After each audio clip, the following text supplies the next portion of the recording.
There we go. Now we're recording. There we Great. go. I forgot that I have to go to the site, not the app. Okay. Okay. Well, welcome. Today we're here with Troy Fowler, the Ranchfairy. We're going to talk about blood trails, shot placement, things like that. I've got some data I want to go over with him. So Okay. for just the few people that might not know who you are, how about you introduce yourself real quick, Troy? I'm probably bow hunting's greatest accident. I came out of the womb with a fishing rod and guns and bow and arrows in my hands, and it's never left. I'm 50 some odd years old and have a real job, and people call me sir, which is weird. And 3 kids, everything's normal. Been married for 30 years. And I started a YouTube channel about 5 or 6 years ago to study arrow lethality, and it was directly proportional to the failure rates I was having on trying to kill adult-sized big feral hogs over 200 pounds, and my success rate was very low. And I'm talking at deer feeders with known distance and stuff like that, because that's how we do it down here in Texas, and it's actually pretty fun. So I went on a journey and said, I've got every mechanical, every arrow on the planet. I've got all the shop stuff. I've got everything that is currently in vogue. This is 2014. And it wasn't working that well.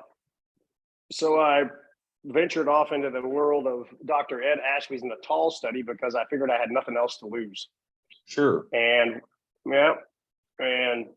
when I decided to start changing my arrow mass, put a little more weight forward, learn to tune arrows, learn to hand sharpen broadheads that are made out of steel as opposed to component based, and multi-blade heads and punch points and stuff like that, I really saw an increase in my lethality as long as the shots were placed well. Mm-hmm. Whereas before, I was putting the arrows in pretty good spots and I was having trouble finding them. And I think I was 50% at one time on big ones. And I've raised that to, if I hit them right, they're dead. So that kind of falls into what we want to talk today about, is the shot placement thing. And sorry, guys, there's some sun on my face and my skin's shining. Hang on. So it really became a combination of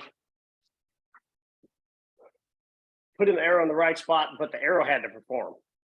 Mm-hmm. And once I started doing that second part, I started studying lethality. I'm also a respiratory therapist, and I had a cadaver for 6 months.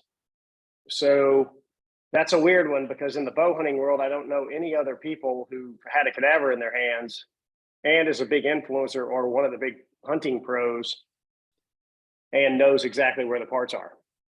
It's Sure. just a guesstimate. So that's that.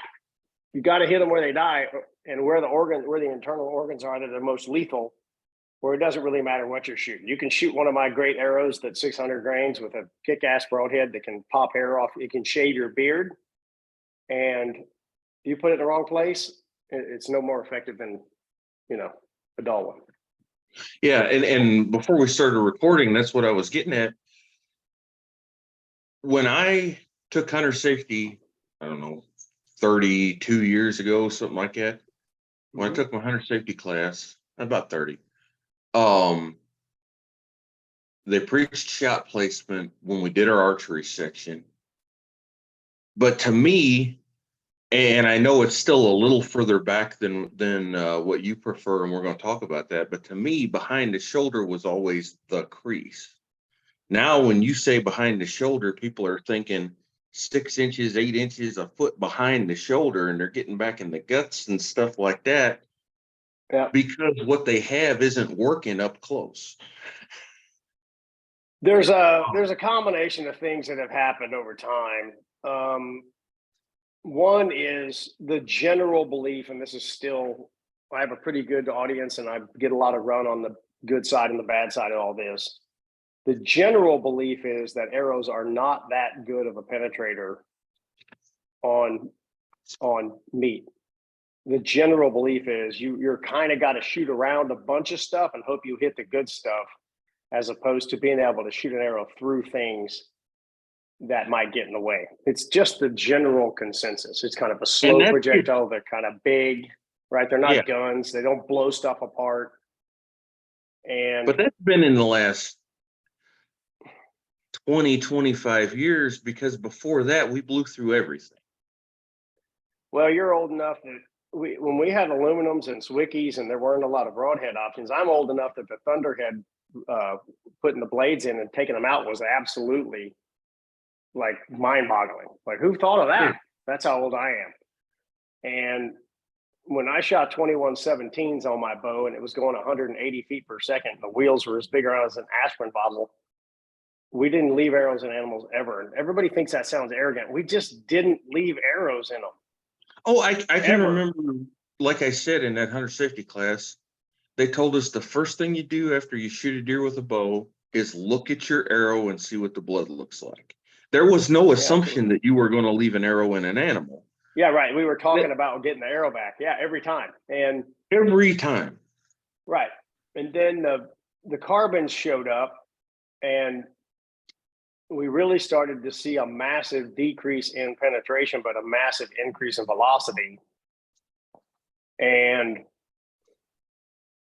even with normal heads, and then people started shooting a lot of mechanical broadheads, and the resistance rates on those is so high at impact that you run into Newton's third law, which is for every action, there's an equal and opposite reaction. So if you have a broadhead that requires 50 foot-pounds of kinetic energy to deploy and start pushing, that means the animal's pushing back at 50 foot-pounds of kinetic energy. And it's a pretty easy mathematical equation. If you're only running 80 foot-pounds, that means you've dumped 50 at impact and you've got 30 to keep going. Yeah. That's just a fact. There's no getting around that. And the 50 pounds is published by the companies, not me. And this is not me bashing mechanicals. That is just math. They say no. And some of them are as high as 70. Right. Some of them say 70. So you got an 80 foot-pound spring pushing your projectile, and it's going to eat 70, and the animal's going to push back at least at 70 because equal and opposite reaction. And as far as I know, even in bow hunting, nobody's disproven Newton. So that's just a basic deal. So what we had to do is shoot them further back where they're soft. Well, that's just the trade-off. You shoot them forward and they're going bonk, and that the shoulder in the vital V, that meat's pretty thick. And I don't get to shoot big deer. Like, I've never shot a deer over probably 125 pounds because I live in Texas and I don't live in the right part of the state. So we have little deer, like Coos deer size. Sure.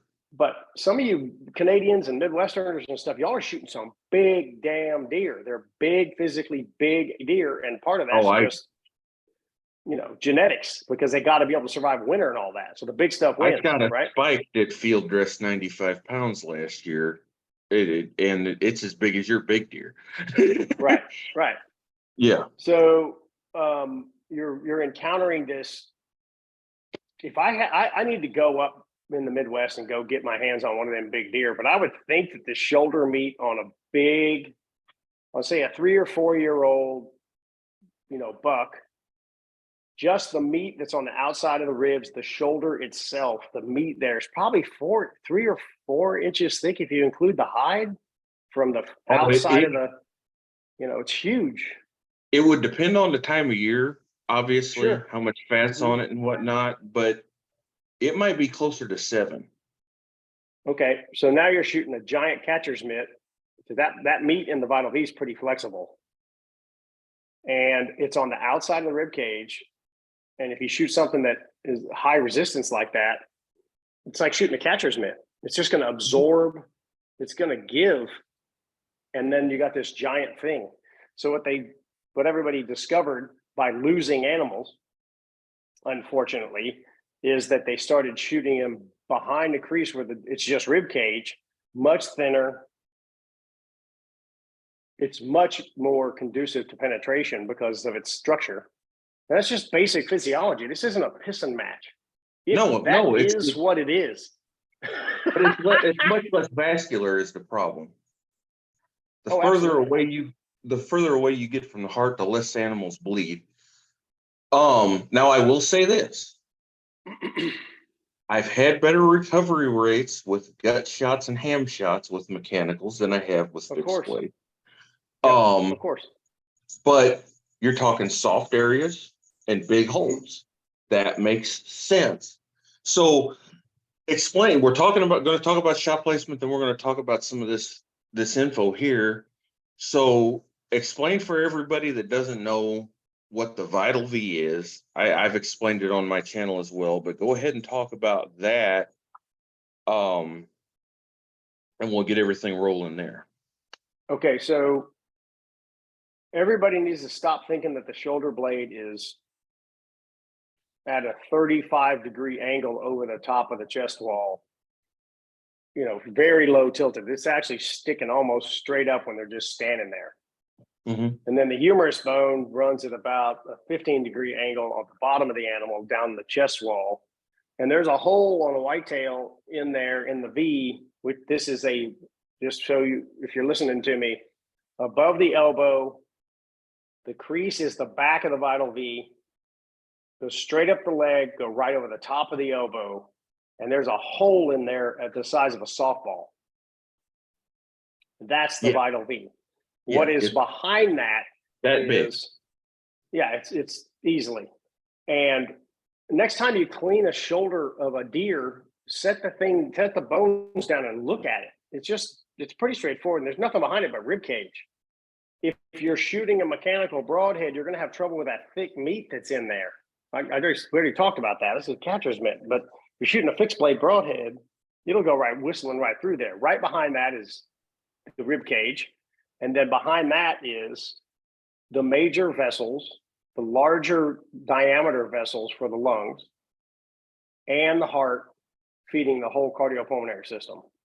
And it's absolutely devastating when you cut arteries, veins, and the airways off, and they're all in the size of a baseball. The trick to that goes is zero pretty quick. Right. And then you also have the pulmonary effects that most people understand. You see, you pop the lungs. Well, lungs never pop. They're not balloons. They're a superstructure. There's all kind of stuff in the lungs that keeps them pretty supported. What you're doing is releasing the airs can't go back into them. Mm-hmm. At the simplest level, a sponge is a much better representation of a lung than anything you can think of. It's got holes, it's got superstructure, you can squeeze it. That's a very, very good way to think of a lung. And if you were to wrap a sponge in plastic wrap and you get it airtight and blow air into it and then punch a hole through it, that's exactly what happens. Mm-hmm. The lung doesn't just slam down and become the size of a baseball. No, it doesn't. It stays pretty stable. It just can't function. So it's a plumbing system. So let's just say you got your main at your house outside, and then when you come inside, it goes to 3/4, and then all the small pipes that are inside. Yeah. When you shoot them back, you're cutting off a sink and a toilet and some of the piping that goes to the sink and the toilet. Mm-hmm. When you go out to the house and you get a backhoe and you rupture the main, the whole house goes down. Like the construction guys did a couple weeks ago here. Yeah. Right. That's a great way to think about it. When you shoot them back, you're cutting off service to 2 toilets, and one of your AC vents, ducts doesn't work for the drains, and maybe your dishwasher doesn't work. Mm-hmm. That's a really great way to think about it. It's still not good for business. And in the world of a deer, the problem with the house analogy is the main will keep pushing because it's got infinite source and it's got infinite pressure, and you'll just have a leak in your house. In an animal, they're a closed loop system, like a radiator or your AC or whatever. They use the same fluids to keep going, and if it leaks, it breaks. Yeah. Yep. So eventually, when you cut the sink and the toilet and the dishwasher off, eventually the blood will leak out. There isn't more, and the animal will go down somewhere.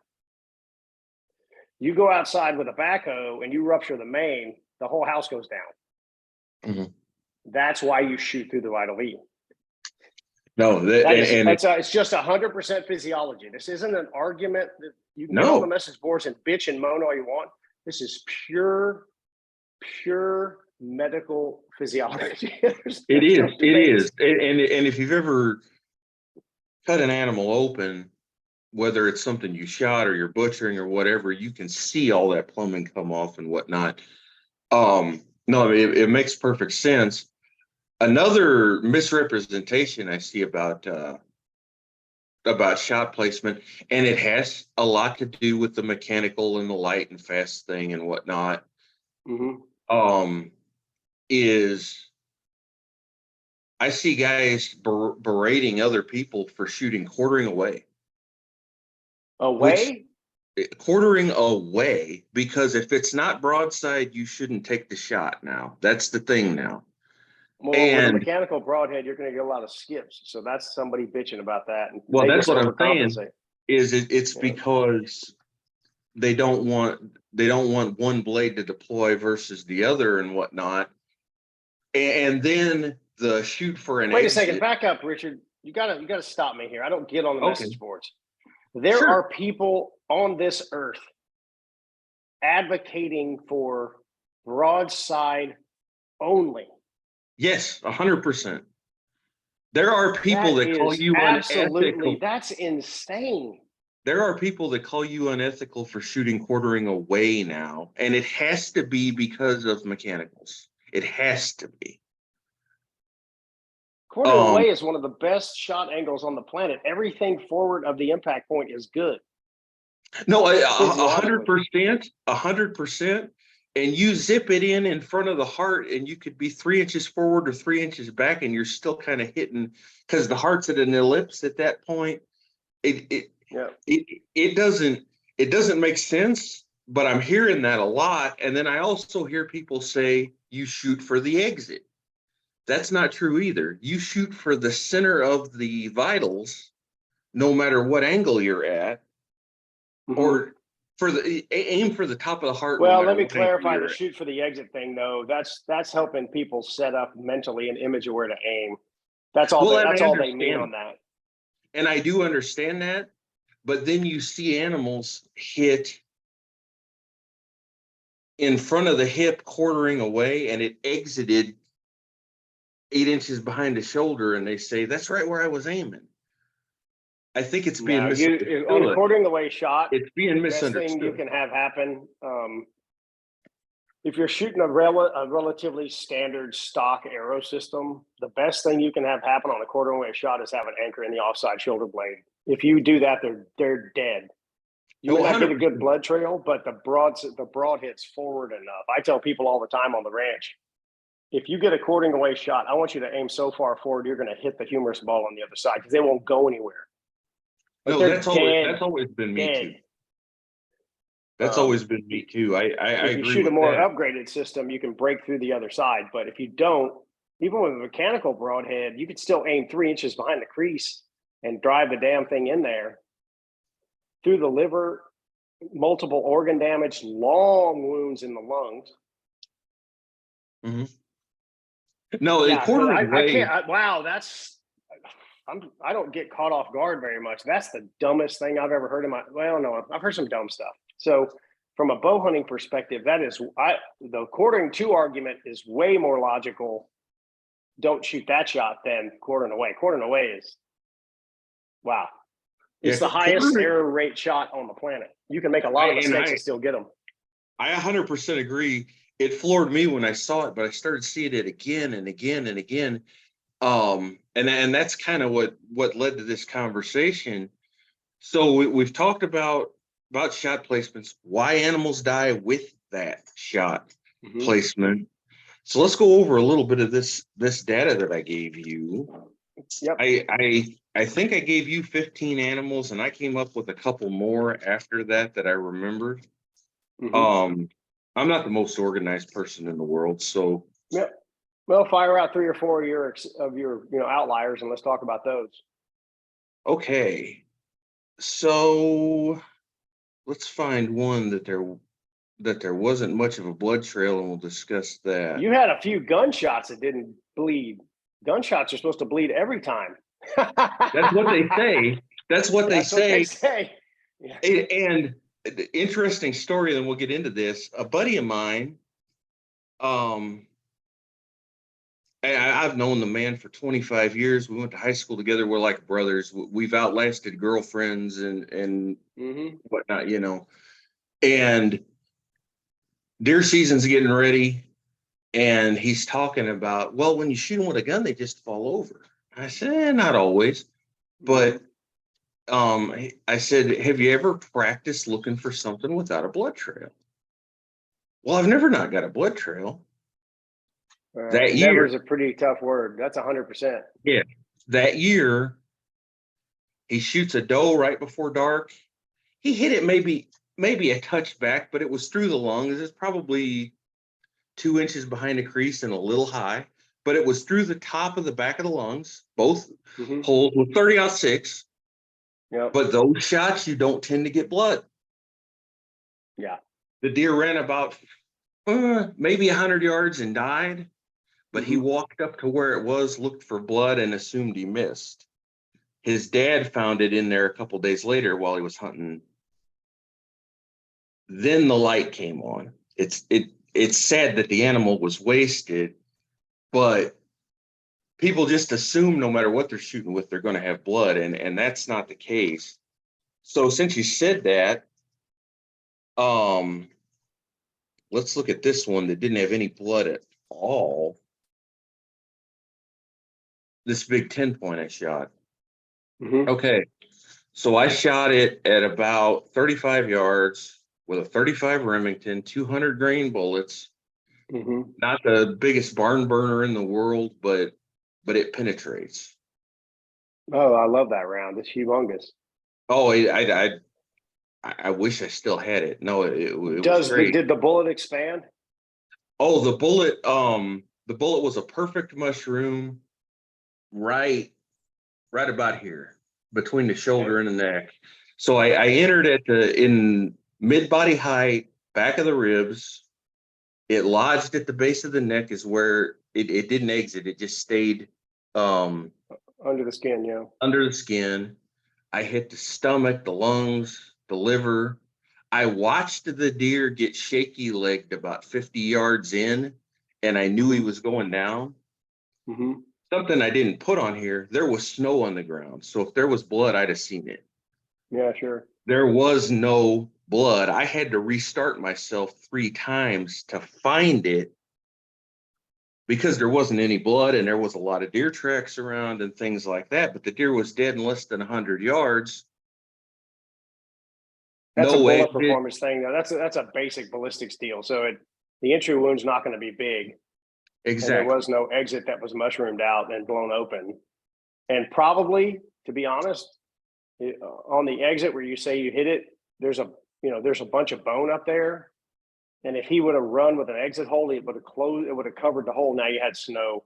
But there's so many things that go on when the animals run that people don't really think about. The shoulder meat actually moves back and forth, and it can cover the hole. The hole only bleeds when it lines up. Exactly. So a lot of people don't think about that. And then I think it's one of the reasons why we don't have pigs bleed a lot, even when we shoot them forward. Their shoulder meat is really thick, and then their little legs are going 100 miles an hour because they have really short legs.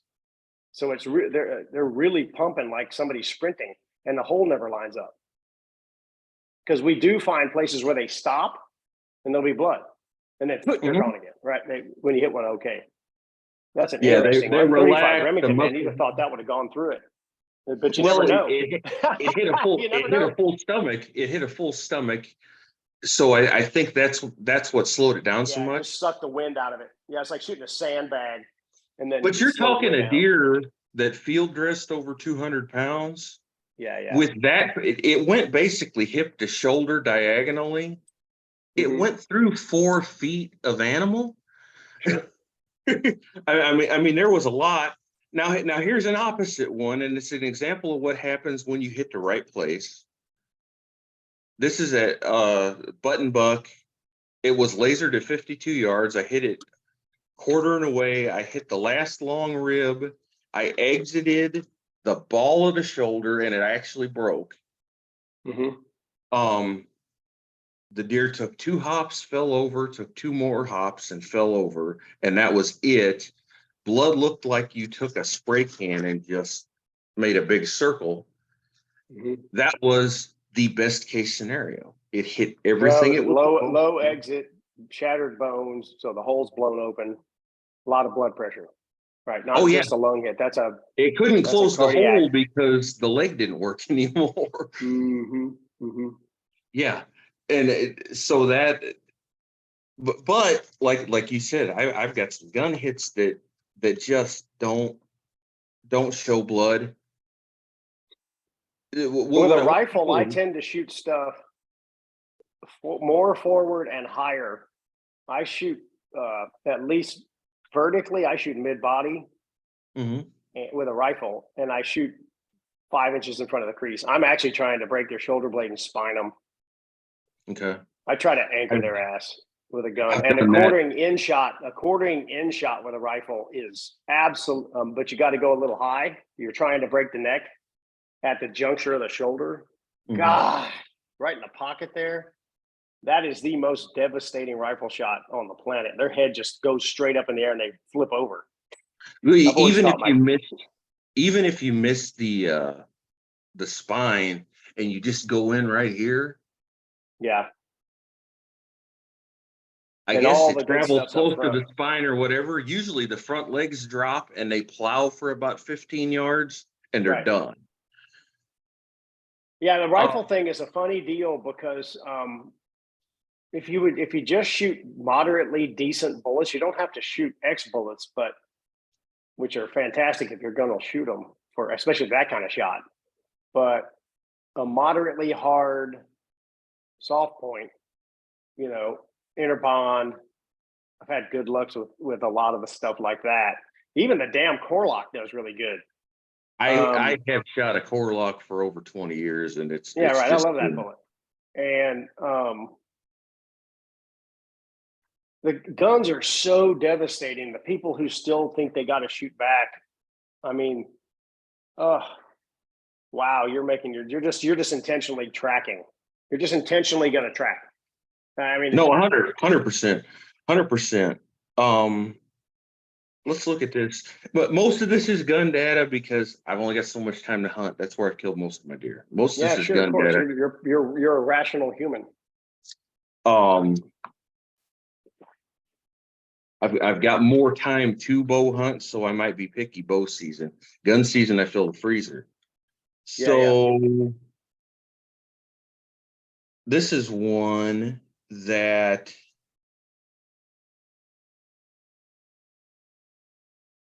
is just it. I mean, it's a gunshot, but it's an example of the what happens with a high lung. Um, Let me find it here real quick. Okay. I said small buck because you're from Texas. 100 pounds field dressed is about Oh what this yeah, deer I got a was. lot of those. We just grab them and throw them in the back of the scooter. They're huge.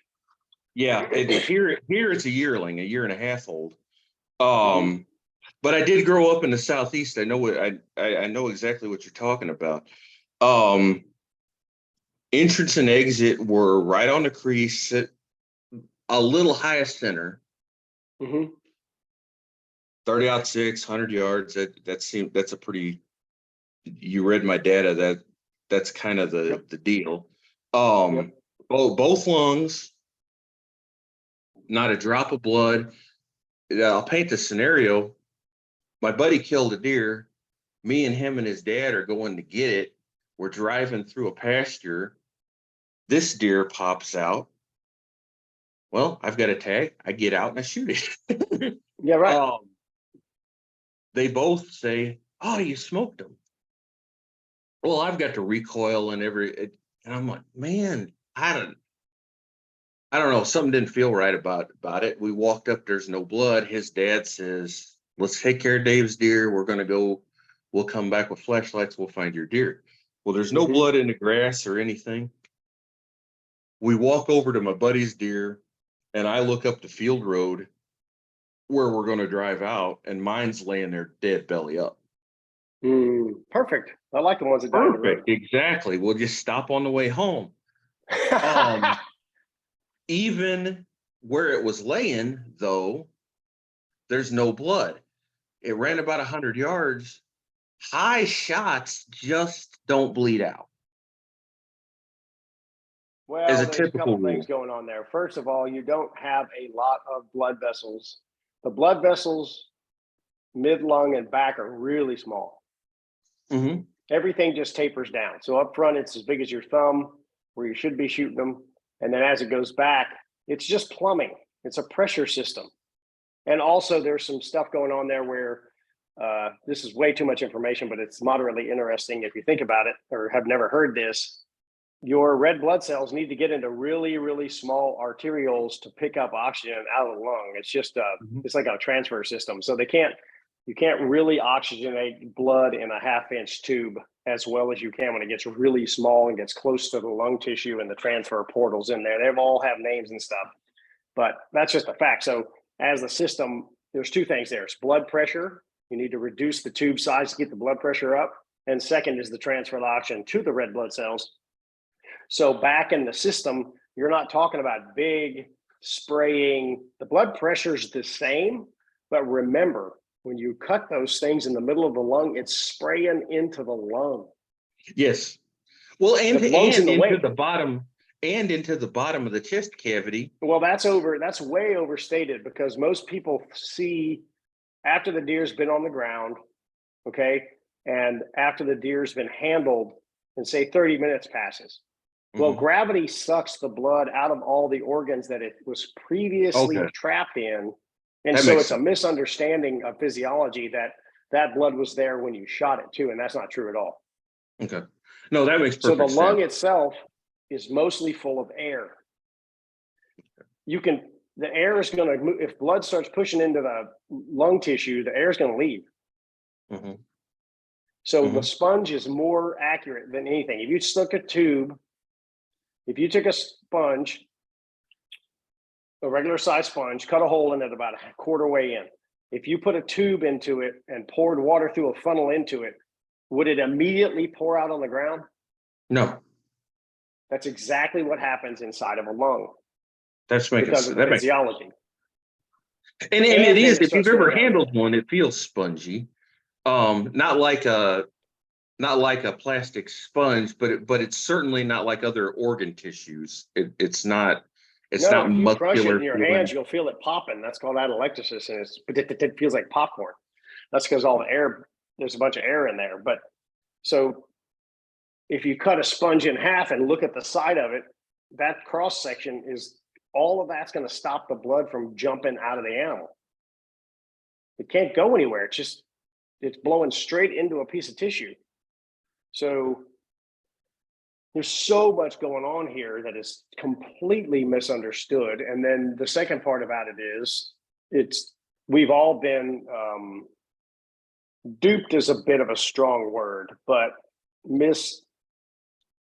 it's a misrepresentation of blood trails when the marketing companies show only the awesome stuff. They're trying to sell 100%. 100%. I get it. And they're trying to sell their equipment, and it's fine. And I've actually done it with a mechanical where you shoot something and blood shoots out 1.5 feet, and you go, holy crap, that's the Holy Grail. I have too, but I've also done it with a fixed blade. Yeah, when they're hit perfect. Yeah. That one where I broke the shoulder and everything, that was a 1-inch cut fixed blade broadhead, but the blood trail looked like a rage trail. Yeah, right. It looked like I converted a guy to fixed blades by showing him that, believe it or not. Well, it looks like what you want, like the dream trail, and it just doesn't occur that often. People would really, most people aren't very scientific, I don't think they're trying to not understand what's really going on, but if they would write down what you did every kill they make, if they'd write it on a piece of paper, they'd be surprised how many real decent walk along blood trails there are. Well, and that was, you kept saying that, and blood trails are unpredictable and that, and I had always gone into it knowing that I may not get a blood trail, but I honestly, till I started writing it down, I didn't think it was as uncommon. I didn't think no blood trail was as common as it really was. It's 2 out of 10. Good Yeah. blood trails are 2 out of 10. I promise you, man. We've shot good blood trails. Good blood trails are 2 out of 10. That's about Yep. what I got. I got 44% had decent blood, but these are mostly gun kills, and you're talking, I'm shooting with 30-06 in the Vital V. Right, but you're talking. I'm okay with I'm okay with some blood here, some blood there. I don't consider that to be what I'm trying to play on there. Not really play on. What I'm trying to help people get is the blood trails you see on the marketing videos that are just, you just walk along and there's blood everywhere. That's 1 out of 10, 2 out of 10, maybe. You should expect occasional blood, often here and there, often 20 feet apart. Sure. That should be your expectation. What I called a blood trail was not having to leave blood to find blood. If I could see the next dot from where I was standing, that was a good blood trail, in my opinion. Right. But I know what you're talking. One of the things that's funny about pigs is their noses are so low because they don't have a long neck. Mm-hmm. When you hit them right, they tend to bleed down the middle of the trail. It's coming out their nose. They're dripping out there. Or blowing out their nose. There's a lot of blood trails we get on and they're a line. And I'm like, okay, nosebleed, got him. Like, it's dead. If you get a nosebleed, they're dead. And they don't tend to bleed out their sides very much, actually, unless you hit them stupid low.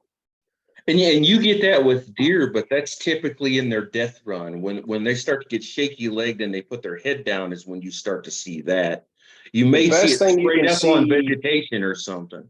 Yeah, right. The best thing you can see after impact is that they run with their head very low. If you see them put their head down and run, generally they're dead. I shot one, it's on here. I shot one with a muzzle loader, 80, 90 yards, and it was 1/4 I hit it right here at the crease of the neck and the shoulder, come out the back of the ribs, you know, and it was exactly that. That nose went down, the legs kicked up in the back legs kicked up in the air, and it got him. And I smoked back then. I just sat down and smoked a cigarette. I knew that deer was dead within 100 yards. And I wasn't worried about finding it, whether there was blood or not. There wasn't much, but I knew the general direction. I didn't even worry about walking up to it. I just sat down. Like I said, I used to smoke. I smoked a cigarette, took a drink of water, ate a candy bar, then I walked over and got my deer. Yeah. Because like you said, that reaction, they're already dead. Right. And that's the thing that I see when they bound, it's a little more iffy. It doesn't mean they're not dead in 50 yards. When they bounce and bound real good, bow and arrows are can be a little bit deceiving because some of them the hits are so efficient. Like if you shoot them between the ribs on both sides, they're not even going to hardly feel it. Your thoracic wall doesn't have a lot of nerve endings, and your lungs and your hearts doesn't have pain nerves, like big pain nerves, not like somebody clipping a damn clothespin on your nose really freaking hurts. And no, like I used to box. I know what you're saying. You get a 200-pound guy punches you with gloves in the ribs. Yeah, you feel it, but it's not that. It's dull. Yeah. It's because you don't need it. He tweaks your nipple. That's a different story altogether. That's correct. So it's very similar to that. It's something popped them, but stuff bounces off of them and bees hit them, and they live outside all the time. And sometimes you'll shoot one and they are dead. It passes through, goes through super fast, and they just kind of bound off. But when you hit them low and forward and you get they go into cardiogenic shock from one of the major arteries being severed, they generally put their head down and their front legs are looks like they're doing circles when they're running. Yeah. It's not, It's like a Like you're squat spinning the drum. reels. And when you see that, just done. It's one of the fun things about doing video, because I lost a big pig last year. I've been hunting this one pig he was like 200. He's got to be 260 because we've killed a couple of pigs that were 270 out there. He's pushing all of that. Big, fat, old, and smart. And I hunted him like 15 hunts. Mm-hmm. And I finally get him in front of me at 15 yards. I got the camera rolling, and I hit him 3 inches behind the crease. When I released, he took a step. He just took one little step, and We've all been there. 2.5. Yeah, went right through him. Arrow was 20 yards past him, and he ran off. We tracked blood, blah blah blah. I knew when I backed the video up, I knew I wasn't getting him. I knew we will never find him. Mm-hmm. 2 weeks later, he shows up at another buddy's stand, and he's doing fine. Didn't kill Good him. though, he's still out there. Right, he's still out there running around, rampaging. But to that end, now when I do video, because of the arrow systems I'm shooting, and because the broadhead quality is so high, and because they are stropped out, and I can shave my face, when I shoot one, I back the video up. And this sounds completely arrogant, but they can't survive a good hit. It's impossible. 100%. And I back it up. I look at it and I go, if I hit them forward and low, I just start packing my stuff and go get them. They generally don't go 65 or 70 yards. But sometimes, like the one I shot behind the crease, it was daytime. I had good video. There was no lighted knot. There wasn't any wiggle in this video. I hit him back. Mm-hmm. He literally wiggled when I whacked him. That's going to happen. But we really need to, I've said this a lot on podcasts and some of my videos. The bow hunting game needs to go backwards. Your mentality needs to be backwards. You need to say, what is going to penetrate whatever I hit and go through it? And then how do I deliver it? Yeah. But the thing is still, people complain so much.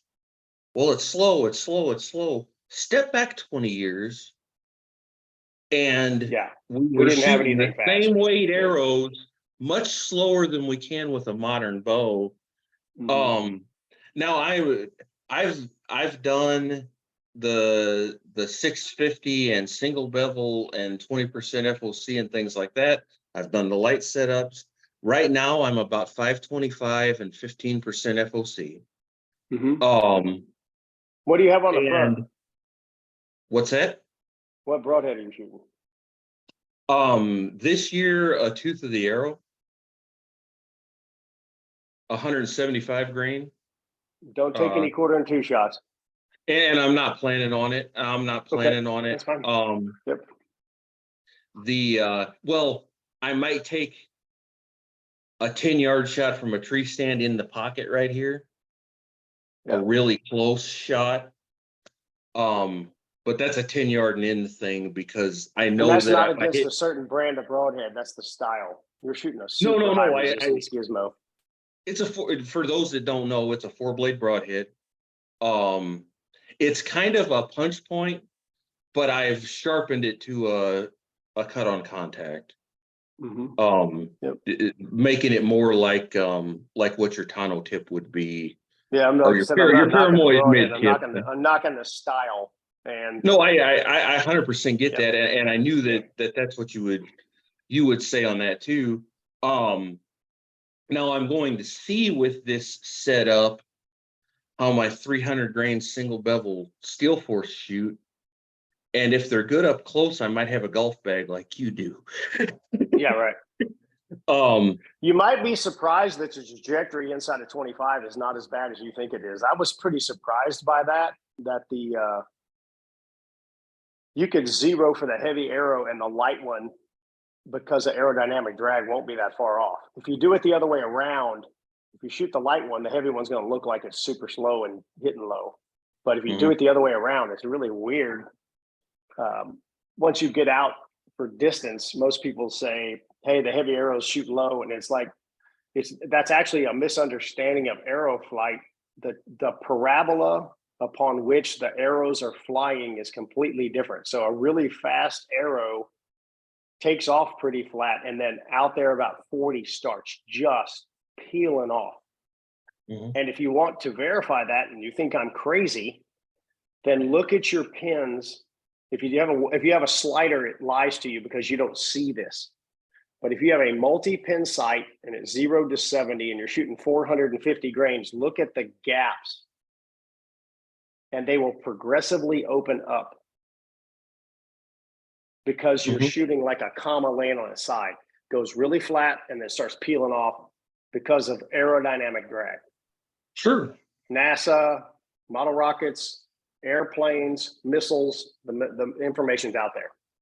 Mhm. The really heavy projectile tends to be more of a, people say it's a rainbow. It's a parabola that's more consistent over distance. It's like playing golf, like DeChambeau or whatever his name is. All of his clubs are the same length. He plays all of his irons are 5-iron length. And your pin gaps will be absolutely almost the same. Sure. It's really crazy, but you should do Well, I fine with that remember. setup as long as you don't hit a bone. You'll be in trouble. Yeah, and I know there's some compromises there. And I'm not saying that later on As in the long as year you're I may. disciplined, it doesn't. Listen, this is the thing with the Fowler and where I tell the people to shoot them and what to shoot them with. Mhm. As long as you're disciplined enough, Mhm. kind of none of this matters. In fact, if you look at the 12 factors, you read the study, which no one reads, and you listen to Dr. Ed, the 650 grain heavy bone threshold is the 12th of all the factors, the Yeah. lowest ranking one. Mhm. However, it's the only one that moves around. Yeah. Because when you go to dangerous game, it steps up or something. No, if you hit a heavy bone, If you it hit a jumps heavy bone. forward. That's right. That's right. That's right. If you hit, it's the heavy bone threshold only. So if you're shooting a 700 grain arrow with a, giant, like my arrow, like my standard platform is 715 grains with a tough head 300 on the front. And if you hit them in the normal spots, it's the same performance mostly as shooting a pretty good fixed blade arrow that's hit 500, like your arrow. We're going to have the same results. Zip, going to go right through and hit the dirt, right? Mhm. Short blood trail, blah, blah, blah. When you hit something hard, the train going slow wins every time. No, Especially with broadhead 100%. type. 100%. Yeah. And you get a lot of people post a lot of false information. Oh, he's a 700 grain arrow guy. But you say all the time, try to get over 550, perfect arrow flight, etc. You preach it in almost every video. And And that's not me. So I get accused of me compromising my views against Dr. Ed. And I know Dr. Ed very well. In fact, I talked to him for an hour yesterday. sure. He's super cool to call because I'll go, hey, what about this? And he'll say this, this, and this. And one of the best things he says is about that particular piece, I don't know. It needs to be tested. I love that about him. Mhm. So the reason why I preach 550, there's a couple. One, it's the first, when I hit about 550 in a Magnus Stinger back when I was testing stuff, Mhm. all of a sudden the arrows just going, it was like the old days. It would go through them like lightning, like they weren't there. Normal shots, broadside, and it would just like that, like it was like you were shooting the ground. There happened to be a pig in the way, and the arrow just disregarded the pig. It just kept going, right? No Yeah. wiggle, no waggle, no bad mail. The second is it's a pretty easy place to land. It is. So you It's get a very 300 easy spine.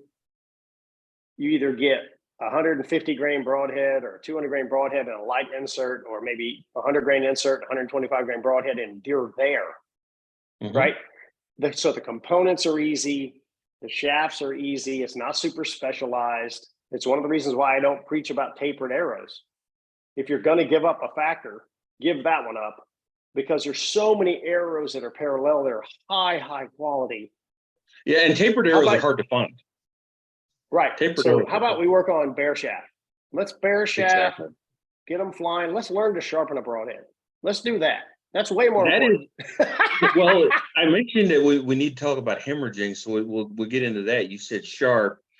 That is one of my biggest pet peeves is when I look at a buddy's quiver and he's got a quiver full of butter knives.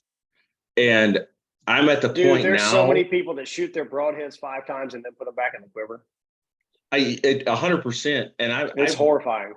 I watched a buddy take a muzzy out of the ground that he shot a deer with, wash it off in a mud puddle, put it back in his quiver, and the next day he was hunting with it, it still had dirt on it.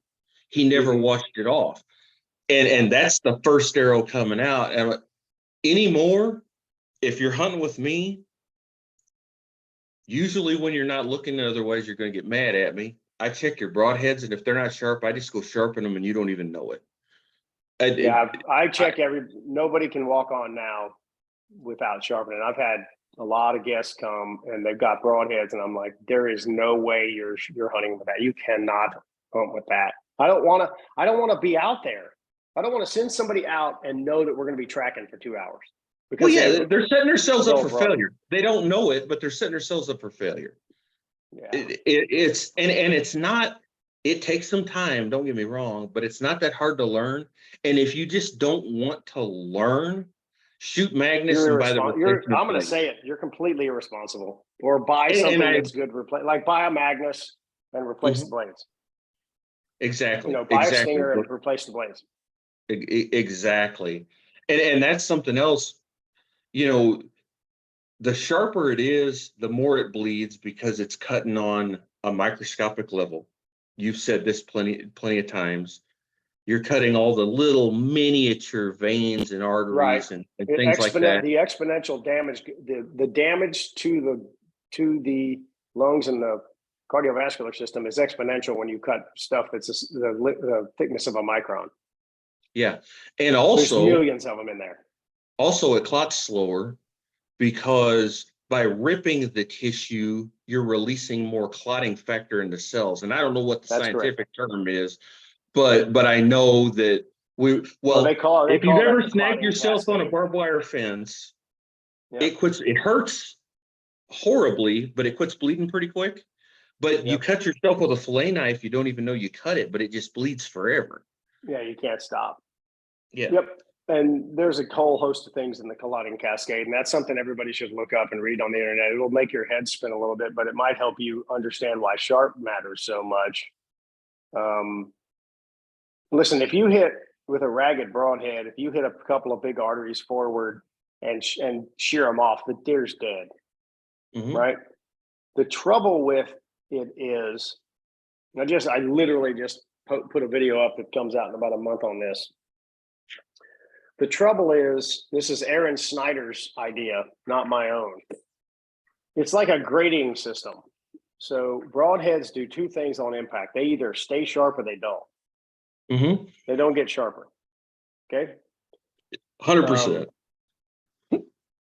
So if you have an A+ sharpness broadhead that you can shave your face with, it may erode to a B. Sure. But if you have a B+ sharp broadhead that'll kind of barely pull hair on your arm, it's lethal. Except in the same instance, it turns into a C broadhead and dulls even further. Yeah. So you've just reduced, it's going to slam into things. You do not know what it's going to slam into. And you're leaving the truck with a B+ sharp broadhead. Sure. You're just reducing your efficiency. Well, here's an example. You can't assume that you take something out of the box and it's going to be sharp, no matter how good the broadhead is. Never do that. Never do that. They come in a package like this, and they rattle around in that plastic for thousands of miles in the back of a truck. They're going to dull, right? I preach that a lot, and my broadheads are plenty sharp and whatnot. Now these, I don't know. My wife bought me these for some reason. It's a Swacker fixed blade.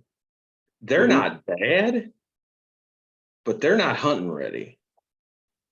There's a lot of broadheads out there that are not. To take them to the really sharp level is a pretty significant cost.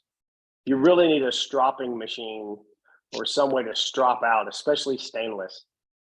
Mm-hmm. A lot of the manufactured broadheads, a lot of the big names, a lot of the really popular broadheads are made in China to the lowest bidder.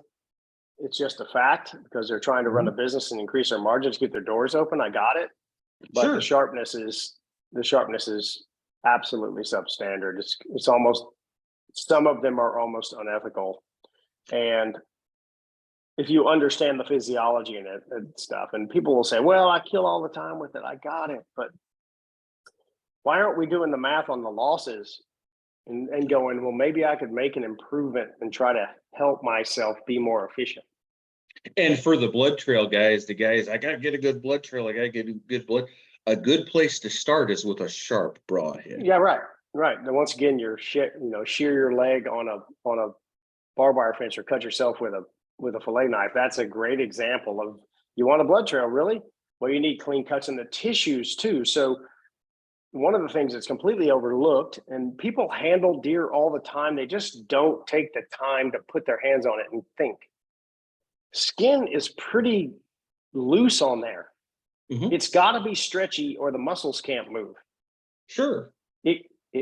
So if you shoot a broadhead that is not very sharp, it is not going to create a really efficient hole in the hide and tend to be more floppy and ragged, which clogs the hole.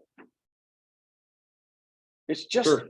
It's really pretty straightforward. And then back to the shoulder shot thing, the Vital V shot, if the hole through that shoulder meat is ragged, it's going to have edges to grab onto and try to clamp off. Mm-hmm. Well, and here's something else to think about. I've used this as an example before, and a lot of guys, you see the light bulb come on. We're cutting veins and arteries and things like that. It's not like clipping a straw or cutting a wet noodle. There's some muscular structure there and whatnot. Take a night crawler. We've all gone fishing and used night crawlers.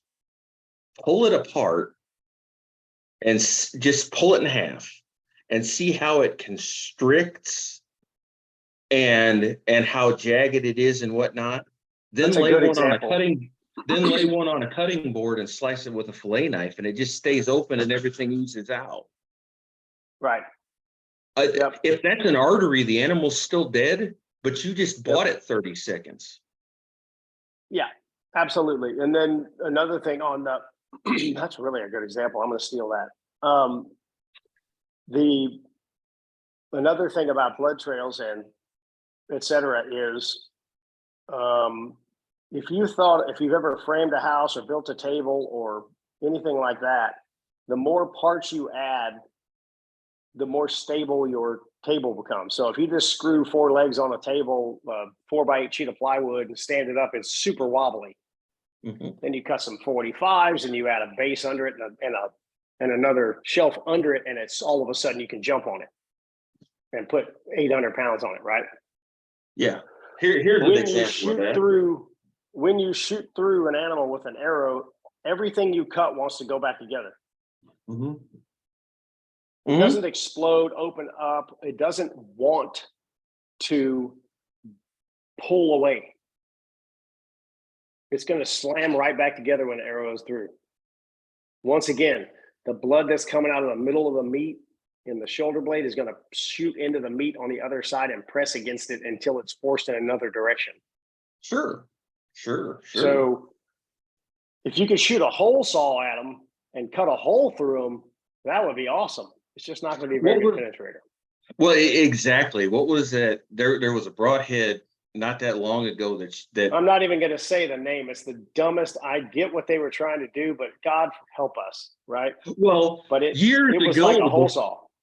Yeah. Well, there's been a couple of them over the years. There was one that was just a circle, then there was one that looked like a clover leaf. And that was I know what they're trying to do is they're trying to remove the tissue and make a hole saw, which is great, except for there's ribs and stuff.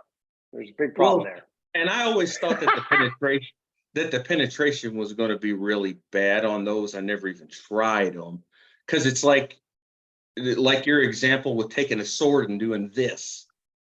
Yeah. Yeah. Right. You fight, you hold the sword and slam it into people and see if that works for you, or cut. Give me 30 Right. seconds. Yep. Nature's calling real quick. Okay. I'll be right back to you.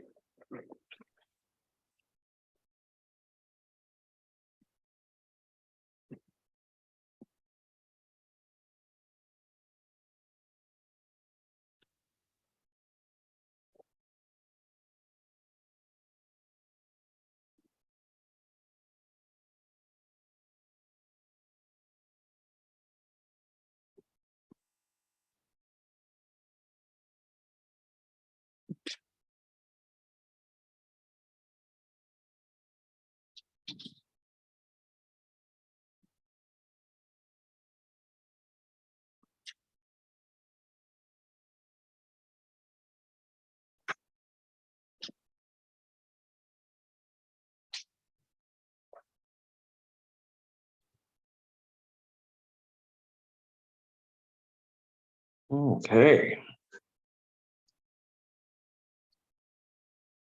I'm here. Okay. Well, yeah, as we're talking about the sharpness and the hemorrhaging and everything, um, I think that's something people can't wrap their heads around losing a little bit of trajectory. And you and I started with aluminum arrows and things like that. We can look back to that time and think, hey, we killed stuff back then. It's not that big a deal. Some people just have never shot anything that's a little bit slower. But the sharpness deal has gone the other way as well. Years ago, when somebody pulled an arrow out of their quiver, everybody did this and backed up because they knew it was razor sharp and they didn't want to get cut. Now, how many broadheads even come with broadhead wrenches anymore? People just take them off with their hands and play with them and whatnot. And you say this all the time. That's what kills the animal. The broadhead kills the animal. Nothing else does. Nothing. Nothing else. And if we're not head shooting them with blunts, Yep. You've got to have something super, super, super sharp to create the hemorrhaging that's needed to incapacitate the animal.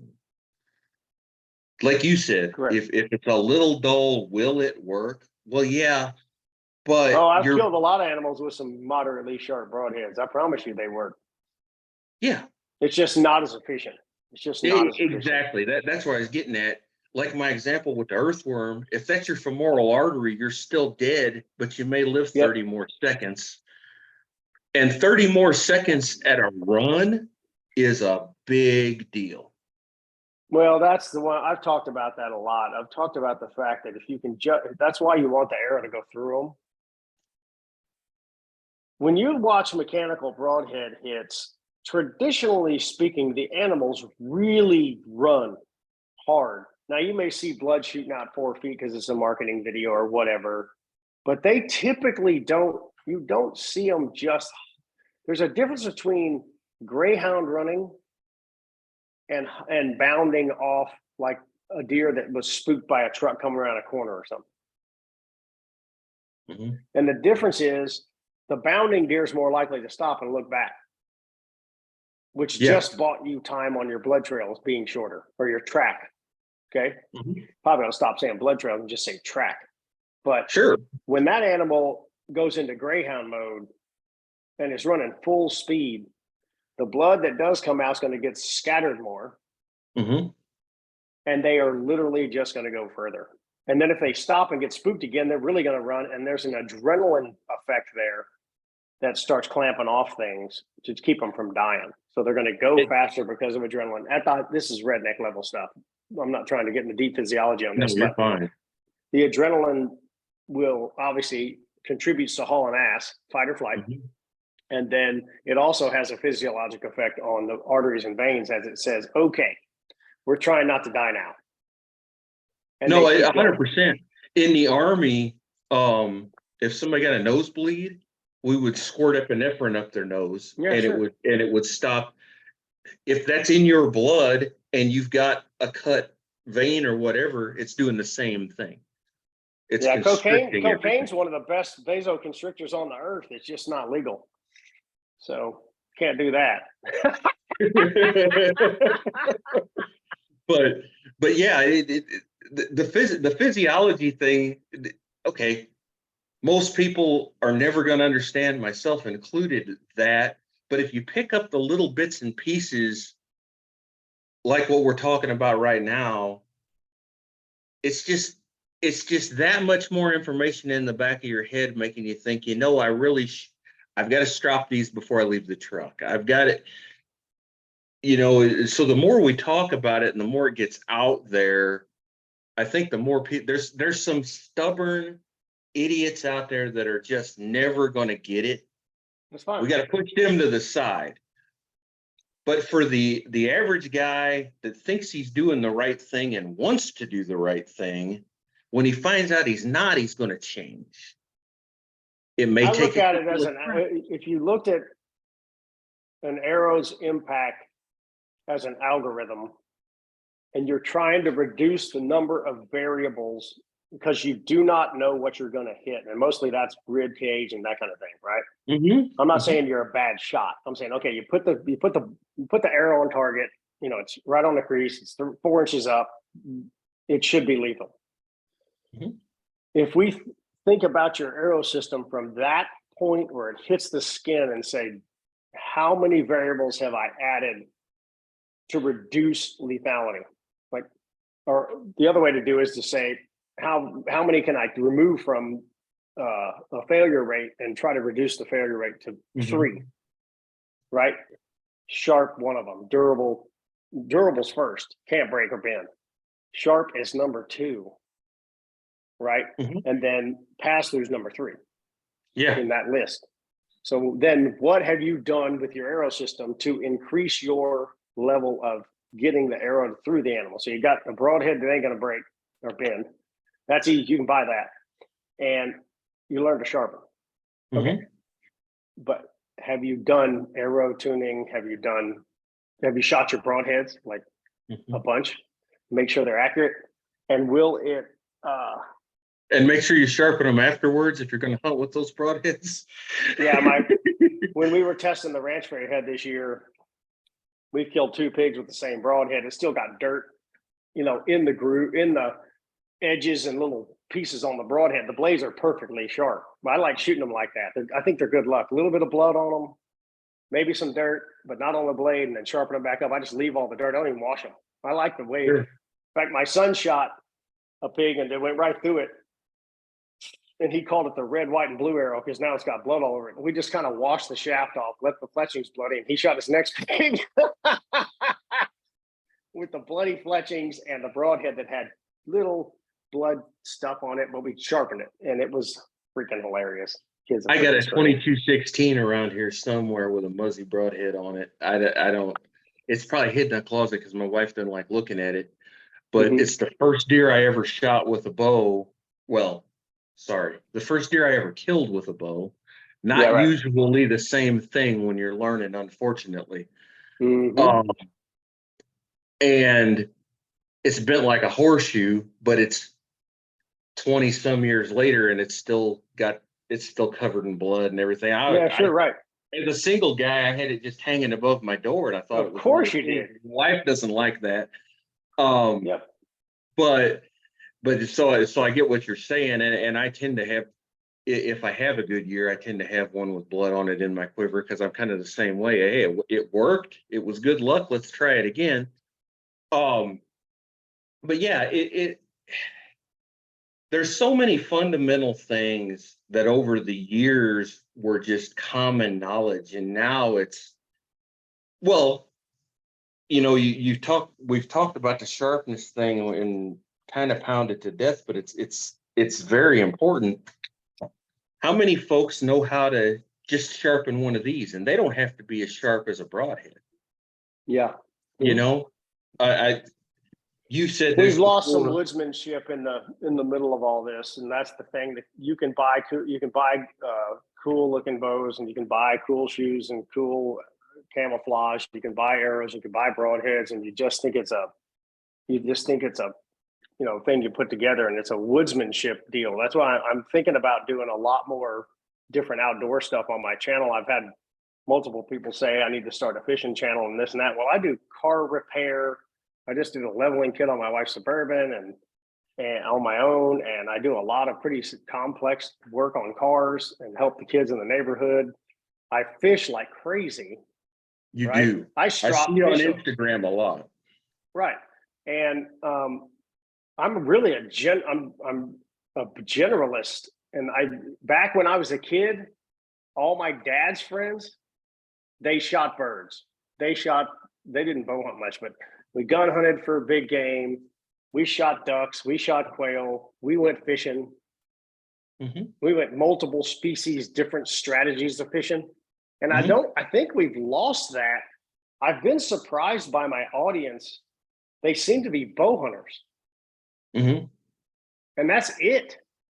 See, I'm like, I'm put more the bow like you. down. Give me all the fishing rods. I'll put the bow down. Yeah. I'd rather, you can fish all year, like Yeah. every day. Well, I can't quite do that, but I drive 5 hours south and I can.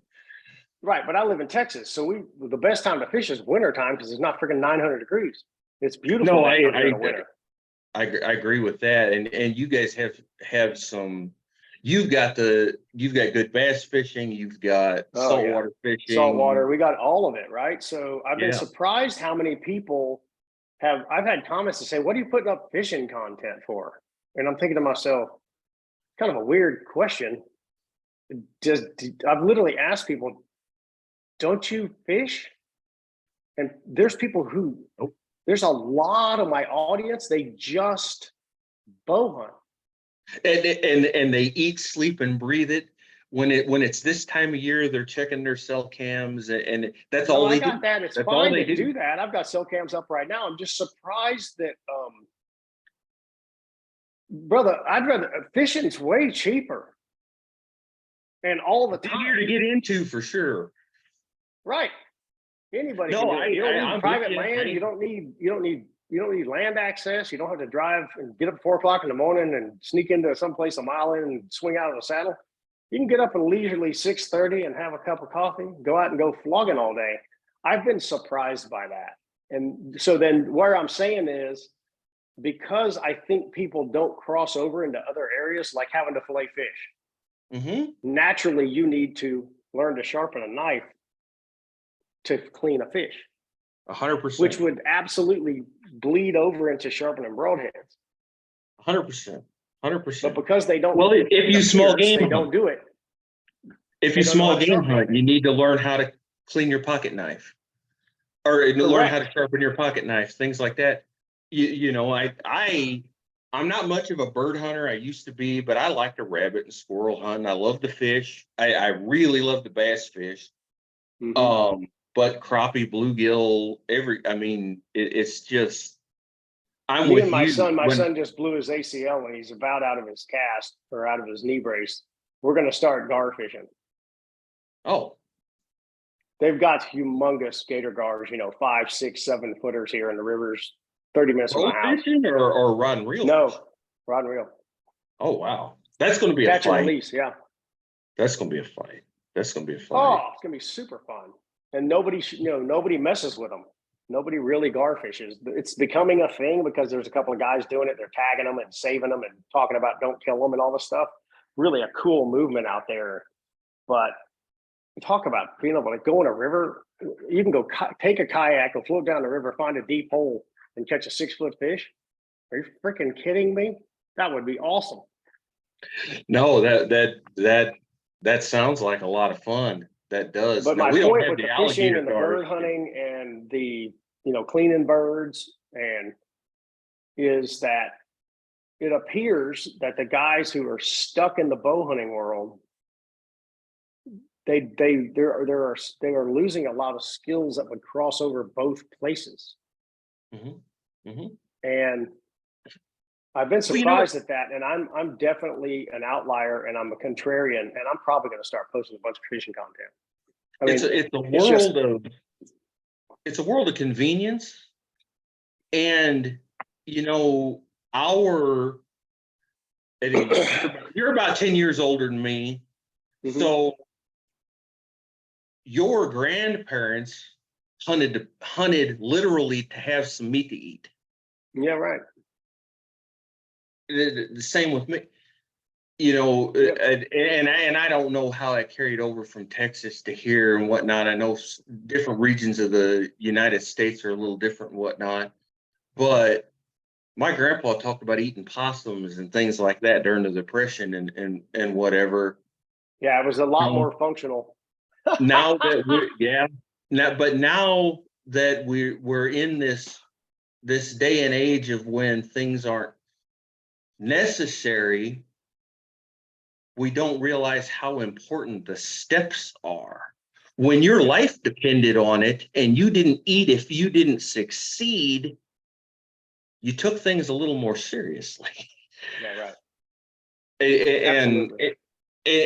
and then, you know, kids aren't being raised fishing and hunting and things like that. Well, your kids were, my kid is, but it's not common.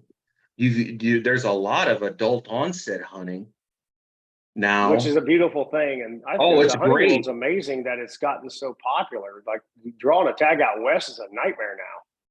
You're not kidding. You're not kidding. Yeah. I've I try to. I've got a buddy in Wyoming, and he keeps wanting me to come out there. Well, the initial thought was there's always leftover tags. Yeah. So okay, it may be a mule deer doe tag or whatever, but I get to tag along with him on his elk hunt. Maybe I kill an animal, maybe I don't, but I get to go out there, type of thing. Hmm. And but now, because there's so many hunters, if you didn't put in for that tag, you can't buy the leftover tag. Yeah. You're gonna have to start pulling preference points. That's what I had to do. I drew a second season rifle mule deer tag in the Gunnison this year, and I sat for 7 years buying preference points to get that tag. Every Wow. year you put in a preference point, you can just buy them for like $20, 25. But it depends on the state and the state's strategy. I don't know if Wyoming has preference points, but you can just buy a preference point. You don't have to. You don't have to put in for the whole draw. Sure. That's the only way No, to do it. I got a buddy. that The reason why we went, I've been to Wyoming a bunch, and my buddy, he waited for.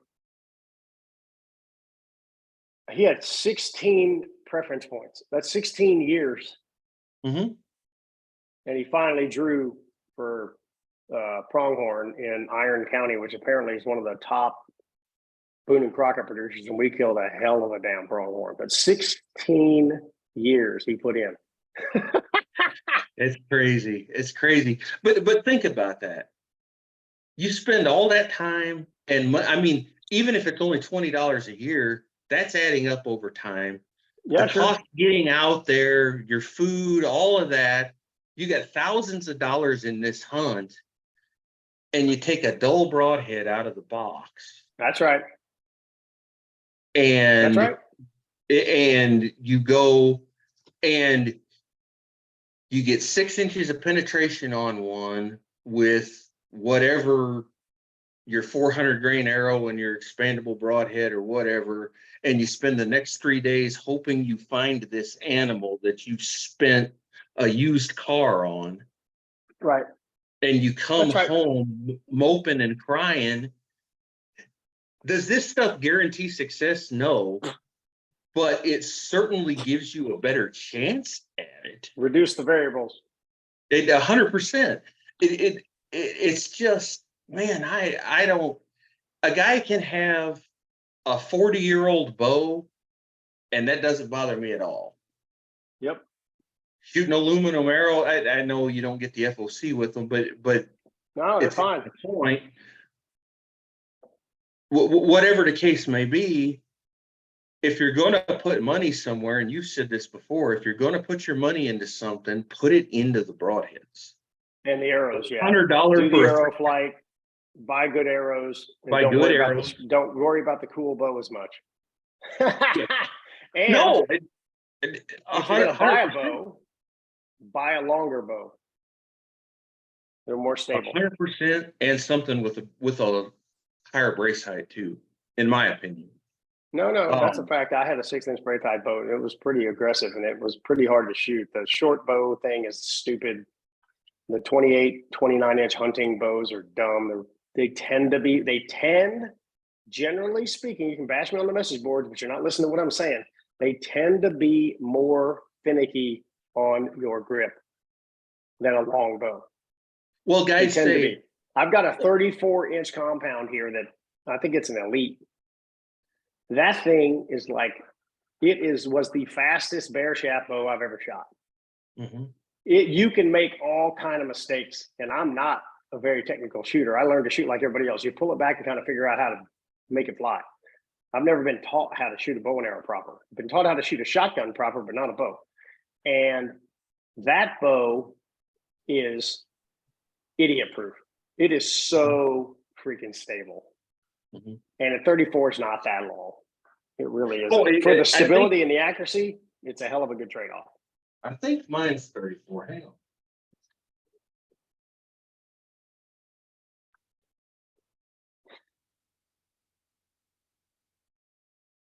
I get so much grief. This was a new old stock, so I didn't pay near what it cost. This is an Expedition, but I get so much grief for that dude right there. Yeah. They say Stable, you got an $800 boring bow and a $40 rest. It's like, yeah, but this thing doesn't break. There's no moving doesn't parts. break, doesn't bend, and it shoots good. Yeah, that's what matters. And you got to be able to put the arrow on target, in weird positions and stuff. The trouble a lot of people do is they stand out at the range when conditions are perfect. They got 50 warm-up shots and they say they're pretty good, and they don't realize how unstable that platform is. I am sorry to stop the conversation, but I have got to go for this silly thing called work. Well, that's fine because I'm going to have to go too. I enjoyed it. I hope the viewers get something out of it, and you have a good rest of your week. I hope you kept some big fish later on. Yeah, no, that's going to happen. So you have a great day, and thank you very much for having me on your Thank you for being podcast here. It's been great, and then your questions have been great. We got a little off the rails on stuff that I like to talk about outside of just shooting a big old heavy arrow. So that was great. Yep. Thank you. Have a great day. You too.